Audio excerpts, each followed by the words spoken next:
अस्सलामुअलैकुम नाजरीन, आप देख रहे हैं डिजिटल मीडिया और शहीर अब्दुल्ला आपसे मुखातिब हूँ। नाजरीन, आज के व्लॉग में हम बात करेंगे 3 चीज़ों के बारे में। सबसे पहले कुफ्र टूटा खुदा खुदा करके, और आज इमरान खान साहब ने जो है कुछ अच्छे की तरफ जो है एक स्टेप मूव की है और कुछ कंप्रोमाइज़ करके कुछ आगे की तरफ बढ़े, उस हवाले से डिबेट करेंगे। उसके बाद दूसरा जो DGISPR हैं साहब हैं, उन्होंने इंटरनेशनल मीडिया को एक इंटरव्यू दिया है, उसमें क्या बात हुई है उसके हवाले से बात करेंगे।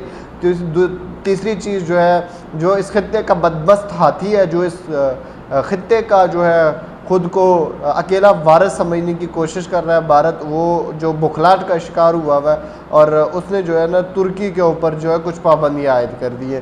तो समझ ये नहीं आती कि पाकिस्तान की ठुकाई के बाद ये जो भारत है ये बुखलाहट का शिकार है कि इसको समझ नहीं आती इसने करना क्या है। तो सबसे पहले बात इसी पे बात कर लेते हैं कि जो नरेंद्र मोदी की ये जो बदमस्त हुकूमत है, ये जो इस खित्ते का जो न होते हुए कुछ इसके पास इसके पल्ले है कुछ नहीं, लेकिन इस खित्ते का जो चौधरी बनने की कोशिश कर रहा है, तो उसके बारे में बात करते हैं। जब पाकिस्तान और भारत के दरमियान जो है ये जो संगीन सूरत पैदा हुई, तो उसके बाद जो है ना तुर्की ने एक ओपनली जो है पाकिस्तान के साथ स्टैंड किया और उसने तुर्की का प्रेसिडेंट जो रजब तैयब एर्दोगान है, उन्होंने शहबाज शरीफ को अपना भाई कहते हुए मुखातब किया कि हम पाकिस्तान के साथ जो है ओपनली स्टैंड करेंगे, इस मैटर में ओपनली स्टैंड करेंगे। उसके बाद जो नरेंद्र मोदी जो उसके बाद जो पाकिस्तान की तरफ से भारत की ठुकाई हुई है 9 और 10 की रात को, जो ऑपरेशन बुनियानन मरसूस है, उसके नतीजे में जो ठुकाई हुई है, उसके बाद जो हिंदुस्तान अभी तक उस सदमे से बाहर नहीं आया। इससे इस चीज़ को रिकवर करते हुए तो इसको अभी दहाइयाँ लगेंगी, लेकिन यह है कि अभी तक इस सदमे से ही बाहर नहीं हुआ। ये हुआ हमारे साथ क्या, लेकिन यह है कि उसके बावजूद भी जो है ना भारत ने जो कुछ इक़दाम किए हैं तुर्की के ख़िलाफ़, उसके हवाले से आपके साथ बात करते हैं। तो भारत ने जो है ना कुछ पाबंदियाँ आयद कर दी हैं तुर्की पे। सबसे पहले जो सलीबी एयरपोर्ट सर्विसेज है, जो उसकी जो ये एक फ़र्म है, जो सलीबी एयरपोर्ट सर्विसेज, ये एक फ़र्म है, तुर्किश फ़र्म है, जो इंडिया के अंदर जो है सेवरल एयरपोर्ट्स के ऊपर जो है जो वर्क करती है, फंक्शनल है। तो इसको ऊपर जो उन्होंने इनकी जो सिक्योरिटी क्लियरेंस है उसको मनसूख कर दिया है। उसके बाद जो है पब्लिकली उन्होंने जो तुर्की की जो चीज़ें इंपोर्ट होती हैं उन पे जो है बायकाट शुरू कर दिया है। स्पेशली जो तुर्की का सेब है उस पर बायकाट शुरू कर दिया है। सोशल मीडिया पे जो है जो तुर्की के अकाउंट्स थे उनको ब्लॉक किया गया है। तो जो दूसरी तरफ जो इंडिया एक इंडस्ट्री थी जो मार्बल को इंपोर्ट करती थी तुर्की से, उसको भी बैन किया गया। तो अब तुर्की के साथ कोई किस्म की जो है तिजारत नहीं करेंगे, बायकाट करेंगे। तो समझ नहीं आती है जो नरेंद्र मोदी है, मतलब ये इतना कोई जाहिल इंसान है, ये इतना कोई नलायक और नखट्टू इंसान है, इसको ये समझ नहीं आती कि पहले आपने पहलगाम में पाकिस्तान पे इल्ज़ाम लगाने के बाद आप सफारती तौर पर शर्मिंदा हुए, आप सफारती तौर पर तनहा हुए हैं। दुनिया ने पाकिस्तान के स्टांस को एक्सेप्ट किया, पाकिस्तान के नैरेटिव को सपोर्ट किया। आप दुनिया में पहले ही तनहा हैं, उसके बाद जो दुनिया में उभरती हुई ताकतें हैं, जो दुनिया में जो उभरती हुई क़ुव्वतें हैं, जो दुनिया में एक ताकत समझी जाती हैं, तो आप उनके ख़िलाफ़ जो इक़दाम करके अपने लिए क्या हासिल कर देंगे। ये मोदी जो एक जो तंग दिमाग है, जो इस खित्ते का अमन का बर्बाद करने का जो है ज़िम्मेदार है, तो अब वो तुर्की के ऊपर चला जो है बैन लगाने के लिए। तो पहले अपने पल्ले कुछ डाल लो, उसके बाद आप जो है दुनिया की ताकतों के सामने, जो उभरती हुई ताकतें हैं जिनको दुनिया तस्लीम करती है, आप उन पे कोई बात करें। अब इन रिस्पॉन्स बात यह है कि India what ever India will do with Turkey, ये मैटर नहीं करता, क्योंकि तुर्की पाकिस्तान के साथ दुनिया में इस नाजुक वक्त में खड़ा हुआ था। तुर्की उस वक्त जब पाकिस्तान के ऊपर जो है जो मुश्किल वक्त था, उस वक्त तुर्की दुनिया के सामने ओपनली पाकिस्तान के साथ स्टैंड किया। तो अब पाकिस्तान को भी चाहिए कि तुर्की के जितने भी सोशल मीडिया अकाउंट्स हैं, जितने भी उनको फॉलो करें, उनको सपोर्ट करें, उनको देखें, ताकि ये भी आपका एक पॉजिटिव रिस्पांस जाना चाहिए कि जो हमारे अच्छे वक्त में, बुरे वक्त में हमारे साथ खड़ा होते, उसके बाद जो हमारा जब उन पे कोई छोटी सी भी मुसीबत आती है तो हम जो है उनके साथ जो है जो पहाड़ की तरह बन के खड़े हो जाते हैं। तो एक जिंदा कौम होने का सबूत दिया जाना चाहिए कि जो जितने भी सोशल मीडिया अकाउंट जो हैं जो इंडिया में बैन किए जा रहे हैं तुर्की नेशनलिस्ट के, उनको सपोर्ट करें, उनको दुनिया में फैलाएं, ताकि जो इस खत्ते का बदमस्त हाथी है, जो इस खत्ते का अकेला बादशाह और वारिस बनने की कोशिश करता है, ताकि इसको हजीमत का सामना उठाना पड़े।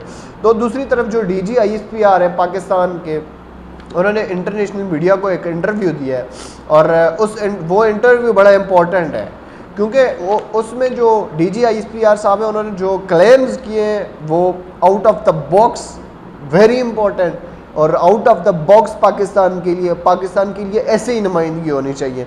तो जब उनसे क्वेश्चन हुए टेररिज्म के रिलेटेड, तो उन्होंने सरीहन जो है पाकिस्तान की टेररिज्म में इन्वॉल्वमेंट को जो है रिजेक्ट किया, और ये साथ कहा कि पाकिस्तान जो है किसी किस्म की टेररिज्म में इन्वॉल्व नहीं है। पाकिस्तान को इवन इंडिया को हमेशा के तौर पे ऑफर करता है। जब पहलगाम में टेररिज्म अटैक हुआ 2019 में, तो उस वक्त की गवर्नमेंट, जब इमरान खान बरसर इक़्तिदार थे, हिंदुस्तान को ये कहा गया कि आप आइए, आगे बढ़िए, गैर जानिबदार तहकीकात कीजिए, हम आपका साथ देंगे। लेकिन इन रिटर्न इस जो कंजर्वेटिव माइंड इंसान है, जो इस खत्ते का बदमाश बना फिरता है, उसने क्या किया, बालाकोट में अटैक किया, इन रिटर्न अपना अभिनंदन पकड़वा लिया। मतलब कितनी शर्मिंदगी, दुनिया के सामने शर्मिंदगी 2019 में उठाई। अब जब 2022 में आपका पहलगाम में टेररिज्म अटैक हुआ, आपको बार बार कहा गया आप आइए, गैर जानबदार तहकीकात करवाइए, हम आपको सपोर्ट करेंगे, आपको हमारी तरफ से जो भी हेल्प चाहिए होगी हम आपको हेल्प करेंगे। लेकिन इन रिटर्न उसने क्या किया, उसने पाकिस्तान के जो इंटरनेशनल बॉर्डर्स हैं उनको वायलेट करना शुरू कर दिया, और इन रिटर्न जो बुनियादन मखसूस जो ऑपरेशन था वो आपको सदियों में नहीं भूलना चाहिए। तो दूसरी तरफ जब इंटरनेशनल मीडिया जो था उसको उस चीज़ को कैटेगोरिकली जो DGISPR साहब है उन्होंने जो है मना करते हुए ये कहा कि जो पाकिस्तान है वो किसी किस्म की जो टेररिज्म एक्टिविटीज़ में इन्वॉल्व नहीं है। इन रिटर्न जो इंडिया है वो पाकिस्तान के अंदर टेररिज्म करा रहा है, जिसकी हमारे पास जो है हमारे पास क्लियर एविडेंस मौजूद है।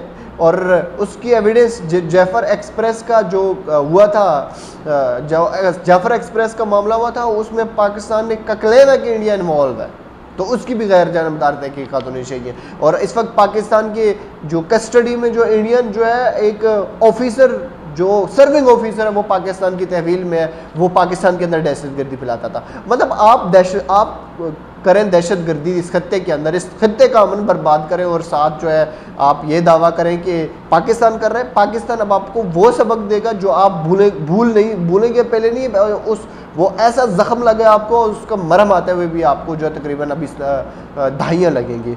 तो दूसरी तरफ जो जब DGISPR से इस क्वेश्चन पूछा गया, तो और दूसरी बात जब ये कही गई कि DGISPR को उन्होंने एक कैटेगोरिकली स्टेटमेंट दी है, जो उन्होंने पाकिस्तानी मीडिया पे भी अक्सर औकात दी है। उन्होंने जो इंटरनेशनल मीडिया से बात करते हुए कहा है कि उनकी वो जो स्टेटमेंट उनकी है वो मैं कोट कर रहा हूँ, वही जो अल्फाज उन्होंने बोले हैं वो मैं आपके सामने रख देता हूँ।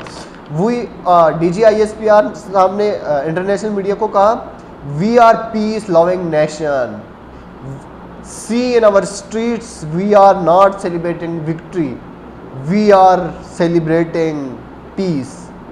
Actually we are celebrating peace.